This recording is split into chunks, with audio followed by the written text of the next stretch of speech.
So what's up guys, it's Ash here and welcome back to a brand new video. Now it's no secret that my favourite formation personally is the 4-2-3-1. Even though I post a lot of tactics on this channel for you guys, my go-to is always the 4-2-3-1 narrow. I'm still undefeated in the FC Pro tournament event. I have only played a few games granted, but I have not lost with this formation and set of tactics that I am about to show you. So let's get right into it. If you guys want coins for FC24, make sure you check out MMOEXP.com. Their link is down in the description. They're very fast, they're very cheap, they're very reliable, and if you use my code Rema, you can get yourself a lovely 5% discount. Alright then guys, so for the custom tactics, the defensive style we just have on balanced. It does give us the best control over our defense, so when we want to press our opponent, we're able to do that, and then when we want to be a little bit more passive, we can also do that. So it is really nice and controlled, and I like it for that reason. The width for the defense, I just have on 47 at the moment. Don't want my defense to be too wide so there's so many gaps, but I also don't want it to be too narrow to the point where people can just run down the wings. So this is really balanced, and I do enjoy this at the moment. Not really a specific number that you have to use, however. For the depth, I have this on 71. Now, I've made a whole video on this. You can check it out in the top right-hand corner of the screen if you like. It's about why 71 depth is broken. Basically, in short, it gives you a really good automatic press, and it makes it very difficult for your opponent to attack, which is why we have this on 71 at the moment. Still waiting for EA to fix this, but I doubt they will. Moving on to the build-up play, guys, I have this on balance. This just gives me the best control when I am building up, so when I want to play a bit slower, I can do that, and then when I want to speed it up, I can also do that. So it does give you the best control and variety when you are building up the play. Now, moving on to chance creation, guys, an absolute must in my opinion is direct passing. This is because it makes your attackers move in the correct ways, they make more versatile runs, and it's just a lot easier to create chances as a whole. So direct passing, very important to use, guys. For the width, I genuinely just have this on 50 at the moment. This is so it's not too wide and it's not too narrow, just a really nice balanced attacking width, and it allows you to do a lot of different plays when you are attacking. So I just like to have it on 50, but again, you can up it or lower it if you like.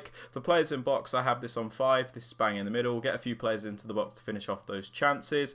Corners and free kicks are down to preference. I just have them on 2, but you guys can do whatever you like with that.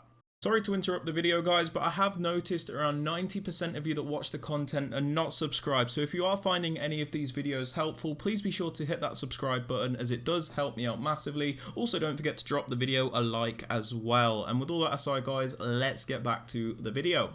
For the instructions, guys, because these are more meta tactics that I'm using at the moment, some of them are a little bit boring, but they are necessary. So on the striker, we have stay central, mixed attack, and come back on defense. Stay central is so he stays at central and doesn't drift out to the wings, because we don't need him to do that. We need him to be in the middle where a striker should be. Mixed attack means he offers a lot of variety in attack, has a lot of freedom, doesn't always just run in behind. Sometimes he'll come short, other times he'll run in behind. Basically, you just get a lot more out of this striker on mixed attack. And then come back on defense is important, I think, at the moment, because it keeps your team nice and close together when you don't have the ball, and then when you win it back, it's easier to build up because everyone's a little bit closer together instead of there being a great distance apart. Moving on to the cams, guys, all 3 of them I just have on comeback on defense at the moment. This is kind of for the same reason as I said with the striker. We want everyone to be nice and compact when we don't have the ball, and then when we win the ball back, everyone's nice and close together, so it can be easier to build up as opposed to having players miles apart from each other.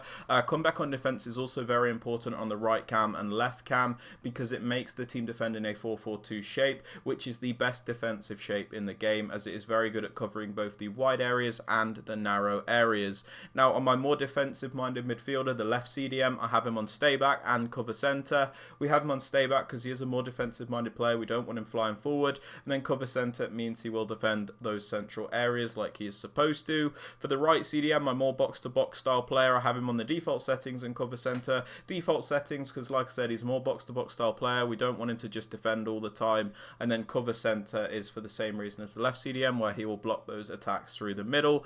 For the fullbacks, on one of them, I suggest balanced overlap. This gives you extra width when you're going forward, because sometimes your attack can be really narrow. So it is useful to have this overlapping fullback to always give you that wider option in attack. And then for the other fullback, the one that you don't class as your most attacking fullback, sorry, I have them on stay back and overlap. Now, this is so we always have at least 3 back at a time, and the overlap run type. So if we do send him on a run forward, he'll make the overlapping runs to add the width. For the centre backs and the keeper guys, default settings, and I do not touch them. But yeah, they're my tactics and instructions for the 4-2-3-1. If you have enjoyed, please be sure to drop this a like, sub to the channel if you are new, and don't forget to turn on those notifications so you do actually get notified when a video is posted. And with all that aside, guys, I hope you have a great rest of your day, and I'll catch you all in the next one. Peace.